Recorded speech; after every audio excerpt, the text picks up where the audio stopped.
अक्सर जब भी हज़रत ईसा अलैहिस्सलाम की बात आती है तो क्रिश्चियन एक ऐसा तबका नजर आता है जो ये दावा करता है कि हम यसु को मानने वाले, उसको फॉलो करने वाले हैं, उसकी टीचिंग को मानने वाले हैं और हम यीशु को खुदा या खुदा का बेटा मानते हैं। दूसरी तरफ यहूदी वो हैं जो कहते हैं कि ईसा अलैहिस्सलाम नौज़ुबिल्लाह दज्जाल थे और वो एक झूठे शख्स थे, तो हमारा उनसे कुछ भी लेना देना नहीं। फिर आते हैं मुसलमान जो कहते हैं कि जीसस ना तो दज्जाल है ना ही खुदा, वो मसीह थे, एक पैगंबर थे जिसको खुदा ने भेजा था यहूदियों के लिए, जिनका वादा यहूदियों से किया गया था। और हर मुसलमान हज़रत ईसा अलैहिस्सलाम के हुक्म को मानता है। जो हज़रत ईसा का इनकार करे वो मुसलमान नहीं हो सकता।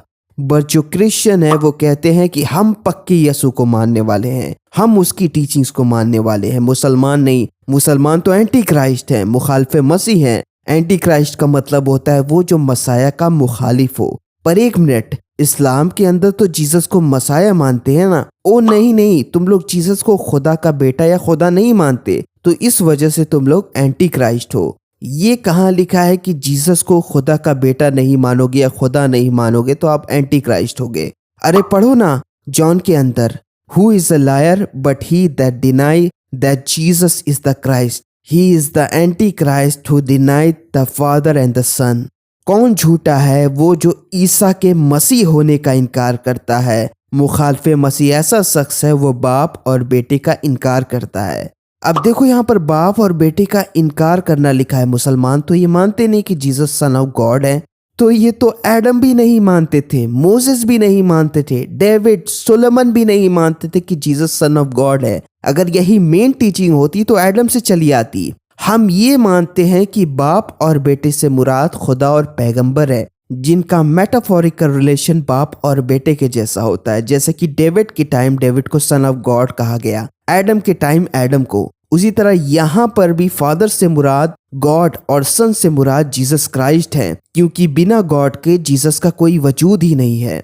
बात करें जीसस को खुदा मानने की, कि आप अगर खुदा नहीं मानोगे तो आप एंटी क्राइस्ट हो, तो पूरी बाइबल में ऐसा एक भी वर्स नहीं है जहां आपको जीसस को खुदा मानने पर मजबूर किया गया, वरना आप एंटी क्राइस्ट हो जाओगे। बल्कि ये तो एंटी क्राइस्ट का काम है। अगर जीसस भी खुद क्लेम कर लेते कि मैं गॉड हूं, तो जीसस और एंटी क्राइस्ट में फर्क ही क्या रह जाता? ये बाइबल का ही वर्स है कि वो खुदा के घर में बैठकर कहेगा कि मैं खुदा हूं, एंटी क्राइस्ट कहेगा।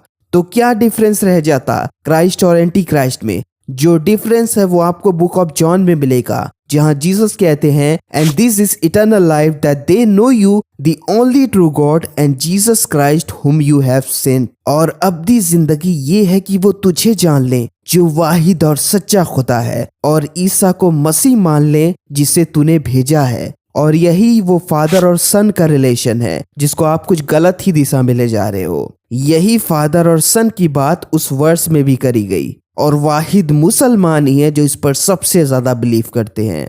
दैट्स वाई तौहीद इतनी इंपॉर्टेंट है। दूसरी चीज, जो लोग हमको एंटी क्राइस्ट कहते हैं कि हम एंटी क्राइस्ट के फॉलोअर हैं, तो मुझे आप बताओ कि जब एंटी क्राइस्ट खुद ये क्लेम करेगा कि मैं गॉड हूं, तो मुसलमान उसका कैसे बिलीव करने लग जाएंगे? क्योंकि इस्लाम की मेन ही टीचिंग यही है कि गॉड कोई इंसान नहीं है, उसे इंसानी आंख देख ही नहीं सकती।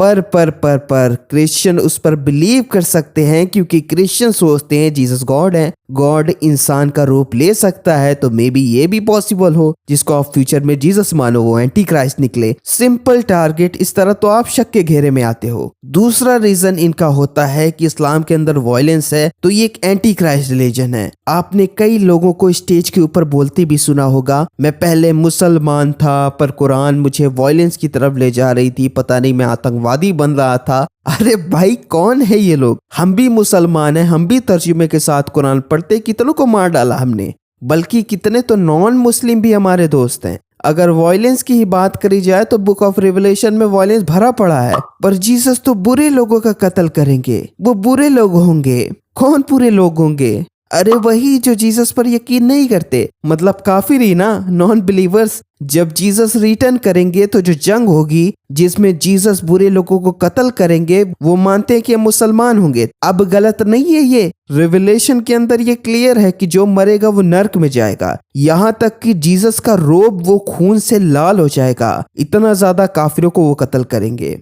मैं इसको गलत नहीं कह रहा, मगर हिपोक्रेसी की भी सीमा होती है। और एक चीज और, ये लोग मेहदी को कई बार एंटी क्राइस्ट से जोड़ते हैं। देखो उनके पास सफेद घोड़ा होगा और एंटी क्राइस्ट के पास भी है। एक चीज आपको मैं क्लियर कर देता हूँ कि जीसस के अगर आप पिक्चर्स को देखेंगे, उसमें खुद जीसस को सफेद घोड़े के साथ दर्शाया गया है सेकंड कमिंग के अंदर। कितने मानते हैं कि ये वर्स जो एंटी क्राइस्ट का है वो असल में जीसस के बारे में है, कि जीसस का सफेद घोड़ा होगा। ये खुद कंफ्यूज हैं। आप देखें ये क्या बताएंगे एंटी क्राइस्ट के बारे में। तो इसीलिए मुस्लिम नहीं बल्कि खुद क्रिश्चियन एंटी क्राइस्ट में फंसने वाले हैं। उन्होंने उस जीसस को पैदा कर दिया जो एंटी क्राइस्ट है, जो जीसस कभी थे ही नहीं। और अब ये उसी क्राइस्ट से उम्मीद लगाए बैठे हैं कि सेकंड कमिंग में हमको गॉड जीसस मिलेंगे। पर उस टाइम एंटी क्राइस्ट भी गॉड ही का दावा करेगा। बट रियल क्राइस्ट के अल्फाज क्या है वो आपको अच्छाई बुराई में फर्क करना सिखाते हैं। अगर आप जीसस के वर्ड को नहीं मानते तो क्या खाक आप जीसस के फॉलोअर हो। जैसे कि मैथ्यू के अंदर है, जो मुझे खुदावंद खुदावंद कहते हैं उनमें से सब आसमान की बादशाही में दाखिल ना होंगे, बल्कि सिर्फ वो जो मेरे आसमानी बाप की मर्जी पर अमल करते हैं। कौन है ये लोग? मैंने तो किसी क्रिश्चियन को नहीं देखा, ये मुसलमान है। मुसलमान का मतलब ही होता है खुदा के हुक्मों को मानने वाले। अदालत के दिन बहुत से लोग मुझसे कहेंगे, ए खुदावंद क्या हमने तेरे ही नाम से नबूवत नहीं की, तेरे ही नाम से बदरूहें नहीं निकाली, तेरे नाम से मौजज़े नहीं किए? उस वक्त मैं उनसे साफ कह दूंगा, मेरी कभी तुमसे जान ही पहचान ना थी। ए बदकारों, मेरे सामने से चले जाओ। अब ये है क्रिश्चियन। कौन लोग जीसस के नाम से मौजज़े करते हैं? कौन लोग जीसस के नाम से बदरूहें निकालते हैं? क्रिश्चियन। तो कौन रियल फॉलोअर है क्राइस्ट का, आप या हम? क्रिश्चियन या मुसलमान? क्राइस्ट को जो आपने बना दिया वो कभी थे ही नहीं, और हमें आप ये थोपते हो कि हम एंटी क्राइस्ट हैं, जबकि आपका रिलीजन खुद एक एंटी क्राइस्ट को क्रिएट कर रहा है। खैर, मैं अब आगे कुछ ज़्यादा नहीं कहूँगा। अल्लाह ताला हम सबको दज्जाली फितने से महफूज रखे। अल्लाह ताला हम सबको सही रास्ते पर चलाए। और ये वीडियो आपको कैसी लगी मुझे ज़रूर बताएं। वीडियो पसंद आए तो वीडियो को लाइक करें, शेयर करें, और चैनल को अगर आपने सब्सक्राइब नहीं किया तो चैनल को ज़रूर सब्सक्राइब कर लें। मैं आपसे मिलूंगा फिर एक नई वीडियो में। अपना और बड़ों का ख्याल रखें। अल्लाह हाफिज़।